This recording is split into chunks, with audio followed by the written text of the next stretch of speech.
নাহমাদুহু ওয়া নুসাল্লি আলা রাসূলিল কারীম।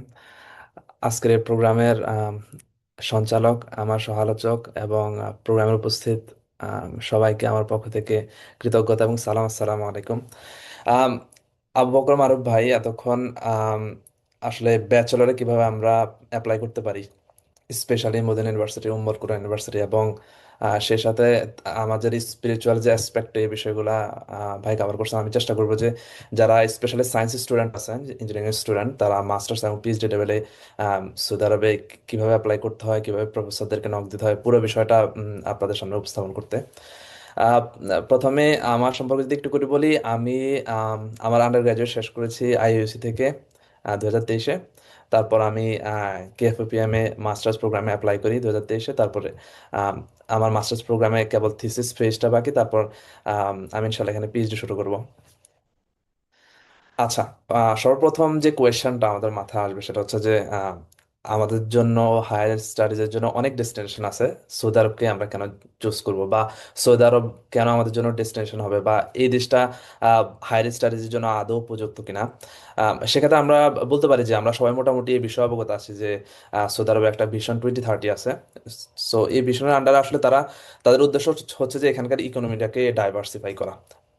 সেক্ষেত্রে দেখা যাবে যে আহ, এই বিষয়টা খুবই অ্যাপারেন্ট যে এখানে কেউ একজন যখন ইনভেস্টমেন্ট করবে, সে এখানে থাকতে চাইবে। সে যদি এখানে থাকতে চায়, তার বাচ্চা কাচ্চা পড়াশোনার জন্য এখানে কিছু ভালো ইনস্টিটিউশন দরকার। অনেকগুলা কারণের মধ্যে এটা একটা কারণ যে সৌদি আরব চাচ্ছে যে এখানে কিছু আম, ভালো র্যাঙ্কড ইউনিভার্সিটি এস্টাবলিশ করা, যাতে করে হচ্ছে যে ফরেন ইনভেস্টমেন্ট গুলাকে আমরা আরো লুক্রেটিভ করতে পারি। এট দ্য সেম টাইম মুসলিম স্টুডেন্টদের জন্য যাতে একটা গ্লোবাল ডেস্টিনেশন হয় সৌদি আরবিটা।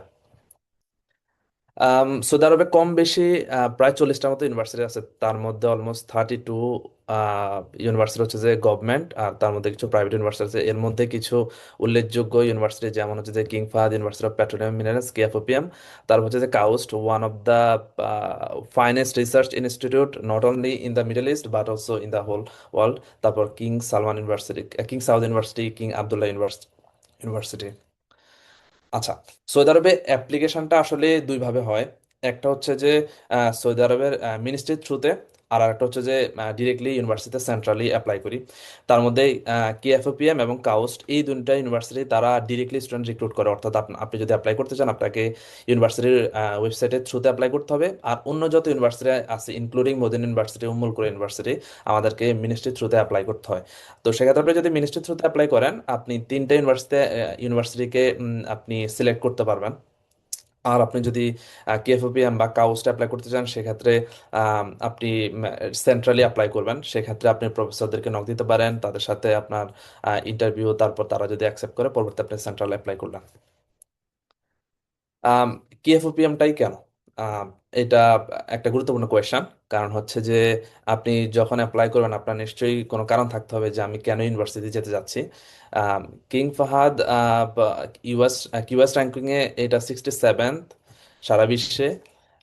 এবং মিডল ইস্ট এবং আফ্রিকাতে এটা নাম্বার 1 র্যাঙ্কড। সে সাথে এখানে প্রায় অলমোস্ট প্রত্যেক বছর 40 থেকে 45টা দেশ থেকে ইন্টারন্যাশনাল স্টুডেন্টরা আসে এখানে মাস্টার্স এবং পিএইচডি প্রোগ্রামের জন্য।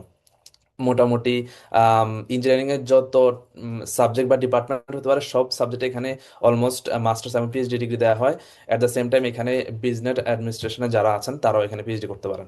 সো র্যাঙ্কিং এর দিক থেকে আমরা যদি ল্যাব কোয়ালিটির কথা চিন্তা করি, ফ্যাকাল্টিদের কোয়ালিটির কথা চিন্তা করি, এটা একটা ইন্টারন্যাশনাল ডেস্টিনেশন বলা যায় গ্র্যাজুয়েট স্টুডেন্টদের জন্য। আচ্ছা, আমাদের রিকোয়ারমেন্ট গুলা কি কি, আমরা যদি কিভাবে পিএমএ অ্যাপ্লাই করতে চাই, আমাদের যে বেসিক রিকোয়ারমেন্ট যেটা ফুলফিল করতে হবে। এইখানে বর্তমানে মাস্টার্স ডিগ্রি অফার করা হয় না। 2 বছর, 1 বছর আগ পর্যন্ত এখানে মাস্টার্স ডিগ্রি অফার করা হতো। কেবলমাত্র যেসব ডিপার্টমেন্টে পিএইচডি ডিগ্রি তারা অফার করে না, ওইসব ডিপার্টমেন্টেই মাস্টার্স ডিগ্রি আছে। যেমন হচ্ছে যে আর্কিটেকচার ডিপার্টমেন্ট, ওইখানে মাস্টার্স ডিগ্রি এখনো অফার করা হয়, কারণ ওই ডিপার্টমেন্টে পিএইচডি এখনো অফার করা হয় না। আর বাকি অন্যান্য ডিপার্টমেন্ট ইনক্লুডিং ইলেকট্রিক্যাল ইঞ্জিনিয়ারিং, যে ডিপার্টমেন্ট থেকে আমি বিলং করি, ওই ওই ডিপার্টমেন্টও ডিরেক্ট পিএইচডি। তো সেক্ষেত্রে আপনি দুই ধরনের পিএইচডি দেওয়া হয়। একটা হচ্ছে ডিরেক্ট এন্ট্রি। ফর এক্সাম্পল, আপনি ব্যাচেলর শেষ করছেন, আপনার মাস্টার ডিগ্রি নাই, আপনি ডিরেক্ট পিএইচডি তে অ্যাপ্লাই করতে পারেন। আর যাদের একটা মাস্টার ডিগ্রি আছে তারা পিএইচডি করবে, তারা ট্রেডিশনাল এন্ট্রি। দুটার মধ্যে খুব বেশি পার্থক্য নাই, রিকোয়ারমেন্ট অলমোস্ট সিমিলার। আপনার মিনিমাম জিপিএ 3 প্রয়োজন। এরপর হচ্ছে যে আইএলটিএস, এটা ম্যান্ডেটরি, ম্যান্ডেটরি 6.5 রিকমেন্ডেড।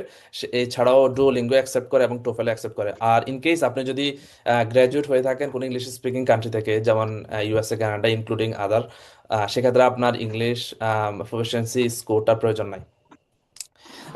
স্পেসিফিকলি যদি আমি ইলেকট্রিক্যাল ইঞ্জিনিয়ারিং এর কথা বলি, আম, আমরা এখানে যে রিকোয়ারমেন্টগুলো দেখতে পাচ্ছি এটা হচ্ছে ইউনিভার্সিটি রিকোয়ারমেন্ট। আর যদি ডিপার্টমেন্ট ওয়াইজ যায়, ডিপার্টমেন্ট ওয়াইজ এখানে কিছু পলিসি থাকে। যেমন আমাদের ডিপার্টমেন্টে লাস্ট সেমিস্টার যে রিক্রুটমেন্ট হইলো, সেক্ষেত্রে ডিপার্টমেন্টাল পলিসি ছিল মিনিমাম 3.5। তো এই বিষয়গুলোতে আরেকটু বেশি ক্লিয়ার হওয়ার জন্য আমি সাজেস্ট করব আপনারা যদি ইউনিভার্সিটির ওয়েবসাইট টা চেক করেন, ডিপার্টমেন্টের ওয়েবসাইটটা চেক করেন, সেক্ষেত্রে আরো ক্লিয়ার আইডিয়া পাওয়া পাওয়া যাবে, যেহেতু ডিপার্টমেন্ট টু ডিপার্টমেন্ট তাদের পলিসি বা রিকোয়ারমেন্ট ভ্যারি করে। আচ্ছা,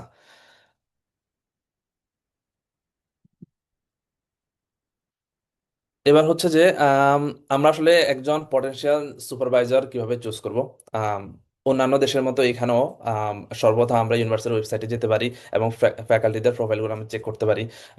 ওই সব সময় যে কোনো ইউনিভার্সিটির ওয়েবসাইটে ফ্যাকাল্টিদের প্রোফাইলের পাশাপাশি তাদের গুগল স্কলারটা এবং তাদের যে কোনো পার্সোনাল ওয়েবসাইট তারা যদি মেনটেন করে, সেগুলো লিঙ্ক দেওয়া থাকে, আমরা তাদের স্কলার প্রোফাইল এবং পার্সোনাল ওয়েবসাইটে দেখতে পারি। তারপর হচ্ছে যে তাদের যে রিসেন্ট পাবলিকেশনগুলো কি কি এবং তার রিসেন্ট কোনো প্রজেক্টে কাজ করছে কিনা, ওই বিষয়টা আমরা চেক করতে পারি। এটা এই কারণে ইম্পর্টেন্ট যে সে আসলে কারেন্টলি কোন টপিকের উপর ইন্টারেস্টেড, আপনি সেটা সম্পর্কে জানতে পারেন। আপনি হয়তো বা চেক করে দেখলেন তার পিএইচডি এই টাইটেল বা এই টপিকের উপরে সে পিএইচডি করলো, কিন্তু বর্তমানে সে হয়তো বা তার যে কারেন্ট গ্রাজুয়েট স্টুডেন্ট আছে তারা হয়তো বা ডিফারেন্ট টপিকের উপর রিসার্চ করতেছে। সেক্ষেত্রে অনেক সময় দেখা যাচ্ছে যে সুপারভাইজাররা চায় না যে তারা তাদের পিএইচডি যেই টপিকে তারা কাজ করছিল ওইটাতে কন্টিনিউ করা। তো তারা তাদের নতুন প্রজেক্ট অনুযায়ী বা তাদের গ্রাজুয়েট স্টুডেন্ট অনুযায়ী তাদের হয়তো ফিল্ডটা তারা চেঞ্জ করতে পারে। এই জন্য তাদের পাবলিকেশনগুলা, রিসেন্ট পাবলিকেশনগুলো চেক করা বা তারা যে প্রজেক্টে কাজ করছে ওই প্রজেক্টটা চেক করা ইম্পর্টেন্ট। এরপর হচ্ছে যে আপনি তাকে একটা ইমেল করতে পারেন যে তার যে কারেন্ট রিসার্চ তার সাথে আপনার ব্যাকগ্রাউন্ড কিভাবে ম্যাচ করে। আপনি কিভাবে এটা চেক করতে পারেন যে আপনি হয়তো বা এভাবে বলতে পারেন যে আমার যে আন্ডারগ্রেডে বা আমার মাস্টার্সে যে আমি যে কাজ করেছি তার সাথে আপনার এই কাজের এরকম মিল আছে, অথবা আপনি কোনো একটা সেমিনার করলেন যেখান থেকে আপনি একটা টপিক সম্পর্কে জানতে পারলেন এবং ওই টপিকটা আপনার রিসার্চের সঙ্গে ম্যাচ করতেছে বা আমার ইন্টারেস্টের সঙ্গে আপনার রিসার্চের সঙ্গে যাচ্ছে। আম, আপনি এভাবে তার সাথে কিভাবে আপনি কানেক্ট করেন সেই বিষয়টাকে মেনশন করে আপনি একটা ইমেল দিতে পারেন। এবং সেই সাথে আপনি এটাও বলতে পারেন যে আপনি পিএইচডিতে যে টপিকে কাজ করতে চান এই রিলেটেড আপনি এই এক্সপিরিয়েন্স আছে, বা আপনি এই ধরনের কোর্স করছেন বা এই ধরনের সেমিনারগুলো করছেন, বা এই ধরনের কোর্স আপনি অনলাইন করছেন যেটা আপনার পিএইচডিতে যেই টপিকের উপর করতে চান তার সঙ্গে রিলেভেন্ট। তারপর তাকে তাকে আপনি আম, একটা মিটিং এর জন্য রিকোয়েস্ট করতে পারেন, অথবা আপনি এটা বলতে পারেন যে আমার কাছে একটা রিসার্চ প্রপোজাল আছে যেটা আমি আপনার সাথে শেয়ার করতে চাই। কারণ হচ্ছে যে প্রফেসররা এই বিষয়গুলোকে, এই বিষয় স্পেশালি স্টুডেন্ট যখন মেনশন করে যে আমি আমার প্রপোজালটা আপনার সাথে ডিসকাস করতে চাই, সেই ক্ষেত্রে প্রফেসররা খুবই ইন্টারেস্টেড হয়, কারণ তারা তখন বোঝে যে স্টুডেন্ট আসলে প্রোঅ্যাক্টিভ, সে নিজ থেকে সে জানে সে আসলে কোন টপিকের উপরে কাজ করতে চায় এবং সে ক্রিস্টাল ক্লিয়ার। আপনাকে এটা ভাবতে হবে না যে আপনি যে প্রপোজালটা দিচ্ছেন এই প্রপোজালের উপর আপনাকে কাজ করতে হবে, বাট আপনি যদি এটা দেখাতে পারেন সেক্ষেত্রে এটা যেটা বললাম এটা শো করে যে আপনি হার্ড ওয়ার্কিং। আচ্ছা, এরপর হচ্ছে যে কেএফএম স্কলারশিপ আসলে কি কি কভার করে। প্রথম কথা হচ্ছে আপনার ফুল টিউশন ফি ওয়েভড।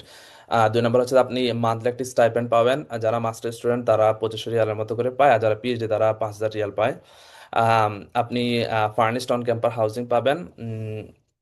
তারপর হচ্ছে যে আপনার মেডিকেল এবং ডেন্টাল কেয়ার এটা সম্পূর্ণটা ইউনিভার্সিটি বেয়ার করবে in case if have any emergency. তারপর হচ্ছে ফ্রি টেক্সট বুক, আপনার কোনো বই কিনতে হবে না, আপনি ইউনিভার্সিটি থেকেই বইগুলো নিয়ে পড়তে পারবেন।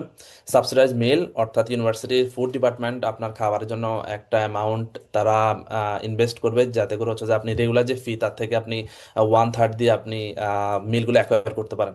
তারপর হচ্ছে রিসার্চ প্রজেক্ট ফান্ডিং, আপনি আপনার স্কলারশিপের বাইরেও এখানে ইউনিভার্সিটি থেকে অনেক সময় দেখা যাচ্ছে যে অনেক কিছু প্রবলেমের জন্য স্টুডেন্টদের কাছ থেকে প্রপোজাল চাওয়া হয়। যেমন ফর এক্সাম্পল রিসেন্টলি গত সপ্তাহে এখানকার সৌদি স্টুডেন্টরা যারা বাইরে থেকে গাড়িতে করে ইউনিভার্সিটিতে পড়তে আসে, রেগুলারলি যাতায়াত করে, আম, তা- তারাও এখানে একটা প্রপোজাল চাইলো যে স্টুডেন্টরা কিভাবে তাদের গাড়িগুলা ইউনিভার্সিটির বাইরে পার্ক করে মোস্ট ইফেক্টিভ ওয়েতে তার ডিপার্টমেন্টে যেতে পারে। যেহেতু দেখা যাচ্ছে যে ক্যাম্পাসটা অনেক বড়, একটা ডিপার্টমেন্ট টু আরেকটা ডিপার্টমেন্টের ডিস্টেন্স অনেক বেশি। সেক্ষেত্রে আসলে মোস্ট অপটিমাইজড ওয়েতে কিভাবে তারা তাদের ডিপার্টমেন্টে যাতায়াত করতে পারে তার জন্য একটা প্রপোজাল চাওয়া হয়েছে। তো এইসব প্রপোজালের মাধ্যমে আপনার প্রপোজালটা যদি অ্যাকসেপ্ট হয়, আপনি ওইখান থেকেও আপনার কিছু বাড়তি ইনকাম করার সুযোগ থাকে। এছাড়া হচ্ছে যে এয়ারফেয়ার টিকিট, প্রত্যেক সামারে আমাদেরকে টিকিট দেওয়া হয় ইউনিভার্সিটি থেকে যাওয়া আসার টিকিট। যেমন নেক্সট সামার ভ্যাকেশন আমাদের স্টার্ট হবে হচ্ছে যে মের 20 তারিখ থেকে। তারপর হচ্ছে যে এডিশনাল বেনিফিট, যেমন হচ্ছে যে আমি মাস্টার স্টুডেন্ট হিসেবে আমি যে কোনো একটা কনফারেন্সে ইউনিভার্সিটির কস্ট ইউনিভার্সিটি আমার কস্ট বিয়ার করে আমি যদি কোনো একটা সেমিনারে অ্যাটেন্ড করি, ফর এক্সাম্পল লেটস আমার একটা পেপার অ্যাকসেপ্ট হলো ইউএস এর কোনো একটা স্টার কনফারেন্স, এবং আমি সেখানে যেতে চাই, ইউনিভার্সিটি আমার কস্টটা পুরোটাই বিয়ার করবে। আচ্ছা, এটা তো গেল সেমিনার অ্যাটেন্ডেন্সের বিষয়টা। আমাদের আসলে কি কি ডকুমেন্ট প্রয়োজন বা আমরা প্রিপারেশন নিব কিভাবে, regardless of KFPM, it also applies to anywhere you apply to. যেমন হচ্ছে যে আপনার পাসপোর্ট, 2 নম্বর হচ্ছে আপনার সিবি। সিবির বিষয়ে মারুফ ভাই যে কথাটা বলেন ওই কথাটা আমি রিটারেট করতে চাই। আমি বলবো যে গ্র্যাজুয়েট স্টুডেন্টদের জন্য CV is the most important document you have. কারণ আপনি যখন একটা গ্রাজুয়েট পজিশনের জন্য আপনি যখন অ্যাপ্লাই করছেন, সে কিন্তু প্রথমে আপনার ইন্টারভিউ নিচ্ছে না, সর্বপ্রথমে সে আপনার সিভিটা দেখবে। সিভিটা পড়ার মাধ্যমে সে তার মাথার মধ্যে প্রি ডিটারমাইন্ড হয়ে যাবে আপনি আসলে কি ধরনের স্টুডেন্ট। অর্থাৎ অনেক সময় দেখা যাচ্ছে যে আমরা বাংলাদেশরা যেটা করি যে আমরা আসলে অনলাইন থেকে একটা টেমপ্লেট ইউজ করি, অথবা কোনো একটা টেমপ্লেট ইউজ করে সেখানের মধ্যে আমার ইনফরমেশনগুলো জাস্ট ইনসার্ট করে দিই।